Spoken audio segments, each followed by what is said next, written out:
We have a roadmap of new releases coming that are going to bring multimodality, more multilinguality, bigger context windows to those as well.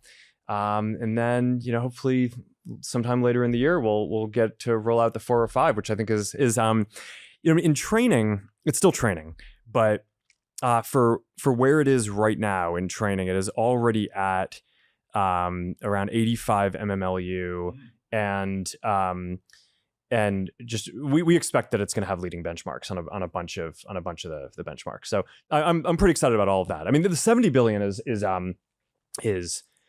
great too. I mean, we're releasing that today. It's around 82 mmLU and has leading scores on math and reasoning. So I mean, it's I think just getting this in people's hands is going to be pretty wild. Oh, interesting. Yeah, that's the first time hearing this benchmark. That's super impressive. Yeah, and the 8 billion is nearly as powerful as the biggest version of Llama 2 that we released. So it's like the smallest Llama 3 is basically as powerful as the biggest Llama 2. Okay, so before we dig into these models, I actually want to go back in time. 2022 is, I'm assuming, when you started acquiring these H100s.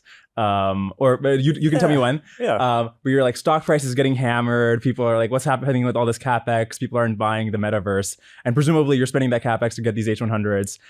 Back then, how did you know to get the H100s? How did you know we'll need the GPUs? I think it was because we were working on Reels. So, we got into this situation where, we always want to have enough capacity to build something that we can't quite see that we're on the horizon yet. And we got into this position with Reels where we needed more GPUs to train the models, right? It was this big evolution for our services where instead of just ranking content from people who you follow or your friends and whatever pages you follow, we made this big push to basically start recommending what we call unconnected content. It basically content from people or pages that you're not following. So now kind of the corpus of kind of content candidates that we could potentially show you expanded from, on the order of thousands to on the order of hundreds of millions. So completely different infrastructure. And we started working on doing that, and we were constrained on basically the infrastructure that we had to catch up to what TikTok was doing as quickly as we would have wanted to.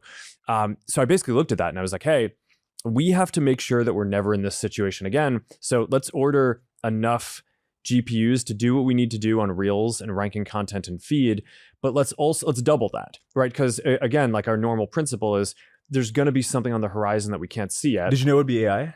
Well, we thought it was going to be something that had to do with training large models, right? I mean, but at the time I thought it was probably going to be more something that had to do with content, but I don't know. I mean, it's almost just the pattern matching and running the company is there's always another thing, right? So I'm not even sure I had at that time I was so deep and just trying to get the recommendations working for Reels and other content, because I mean that's just such a big unlock for Instagram and Facebook to now being able to show people content that's interesting to them that they're from people that they're not even following. But that ended up being a very good decision in retrospect. Yeah. Okay, but it came from being behind. So then it wasn't like it wasn't like, oh, I was so far ahead. Actually, most of the times I think where we kind of make some decision that ends up seeming good is because we messed something up before and just didn't want to repeat the mistake. This is a total detour, but I actually want to ask about this while we're on this.